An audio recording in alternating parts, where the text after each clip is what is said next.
আজ আমাকে কথা বলতেই হবে ইনশাআল্লাহ, কারণ আগামীতে আবার আপনাদের সাথে দেখা হবে কিনা আমি জানি না। কথা বলতেই হবে।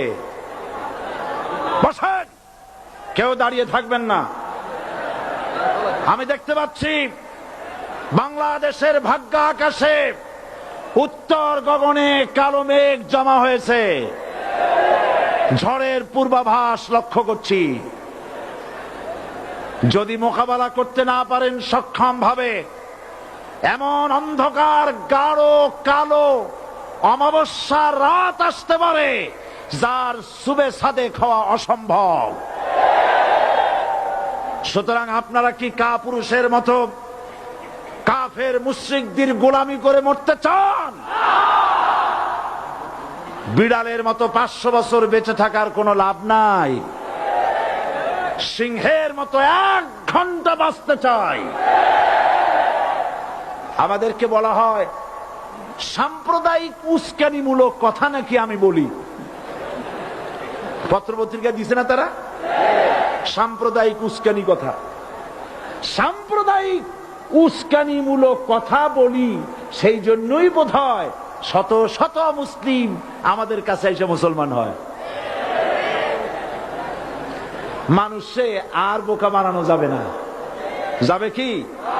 আর বোকা বানানো যাবে? তারপর বলছে কি? এরপরে বলছে, আমাকে বলছে রাজাকার। শুনে রাখো চট্টগ্রামের লক্ষ লক্ষ জনতা, পার্লামেন্টে যখন আমাকে এই কথা বলা হয়েছিল, আমার পার্লামেন্টের কলিগ জাফরুল্লাহ চৌধুরী সাহেব বসে আছেন এখানে।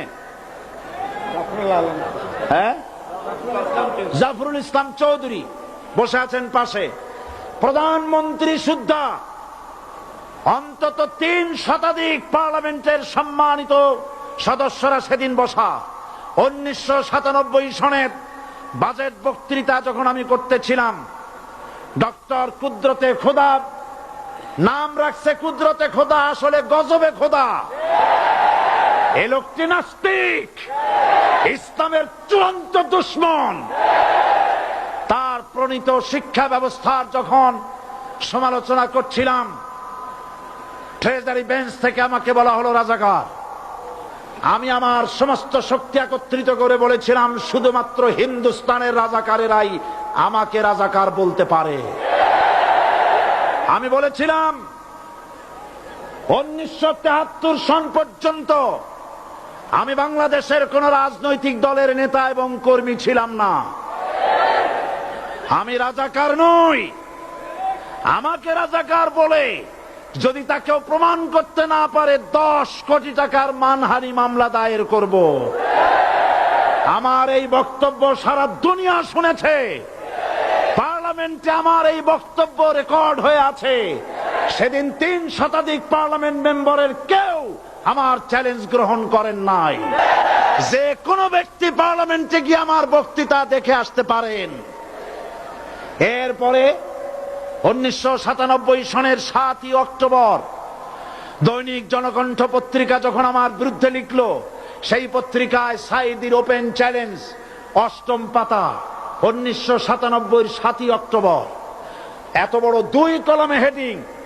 সেখানে আমি বলেছি, বাংলাদেশের সকল সাংবাদিক, গোয়েন্দা বিভাগ, বাংলাদেশের সকল বুদ্ধিজীবীকে আমি আমার পিরোজপুরে আমন্ত্রণ করছি। আমার উপস্থিতিতে যদি কেউ প্রমাণ করতে পারে বাংলাদেশের স্বাধীনতা যুদ্ধের বিরুদ্ধে আমার কোন ভূমিকা ছিল, সজ্ঞানে স্বেচ্ছায় জাতীয় সংসদের সদস্য পদ থেকে পদত্যাগ করব।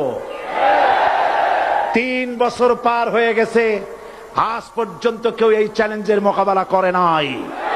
সুতরাং আমাকে যারা রাজাকার বলবে, তারা পিতৃ পরিচয়হীন অবৈধ সন্তান। 1971 সনের, শোনো মুসলমানেরা, 1971 সনের কোন কাদা সাইদির গায়ে লাগে নাই। আমাকে রাজাকার বলে জনগণ থেকে বিচ্ছিন্ন করবা। জনগণ থেকে আমারে বিচ্ছিন্ন করা যাবে না, কারণ এই জনগণ আমার জন্য আসে না, এই জনগণ আসে আল্লাহর কোরআনের জন্য।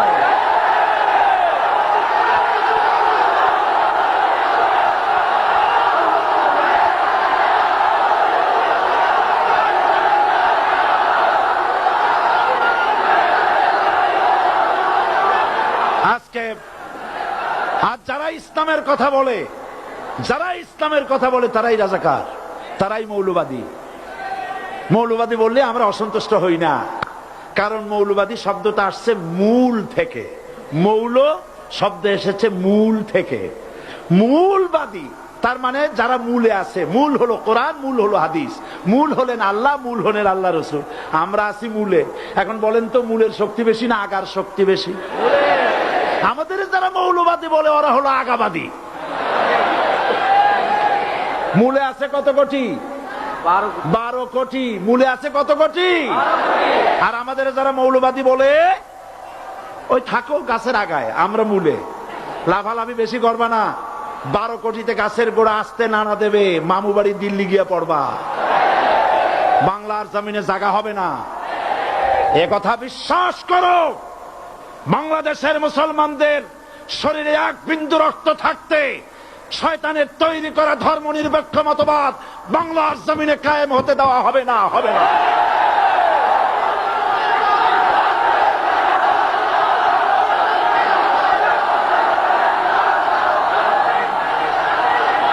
রাসূল করিম সাল্লাল্লাহু আলাইহি ওয়াসাল্লাম কোরআন প্রতিষ্ঠার জন্য আন্দোলন করেছিলেন। আয়াতুল কুরসি আমাদের সে কথাই শিখেছে।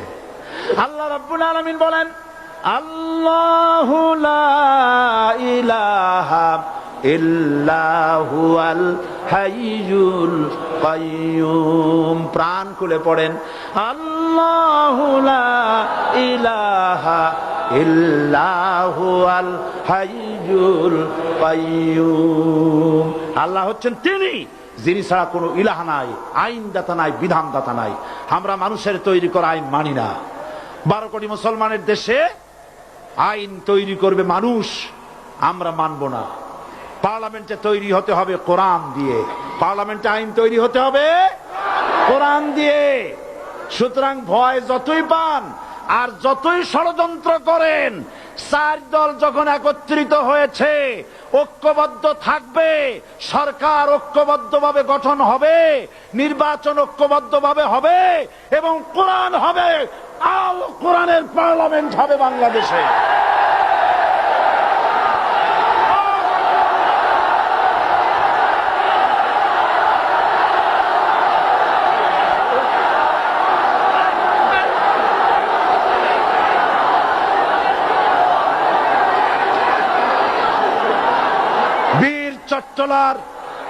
বীর চট্টলার মুসলমানেরা, বীর চট্টলার মুসলমানেরা স্বাধীনতার ঘোষণা এই চট্টগ্রাম থেকে স্বাধীনতার মহান ঘোষক প্রেসিডেন্ট জিয়াউর রহমান সাহেব দিয়েছিলেন। এই চট্টগ্রাম থেকেই ইসলামী রাষ্ট্রের ঘোষণা হবে।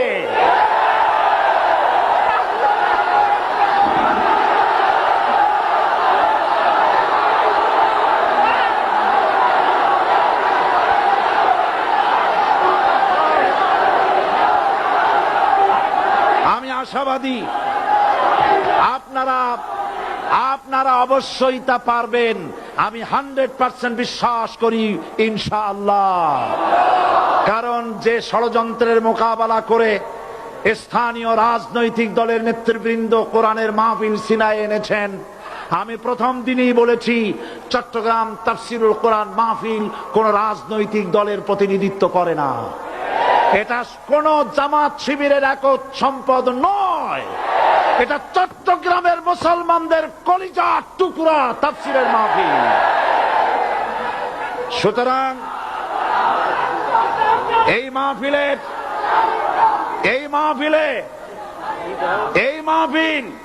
চট্টগ্রামে থাকবে ইনশাআল্লাহ কিয়ামত পর্যন্ত। 144 ধারা 288 হয়ে গেছে, ষড়যন্ত্র পায় পায় চলে গেছে। আমি ওই সব ছেলেদের বলি, সরকারি দলের ছাত্র হইয়া মুসলমানদের বিপক্ষে যাইও না। এদেশের ভাগ হয়ে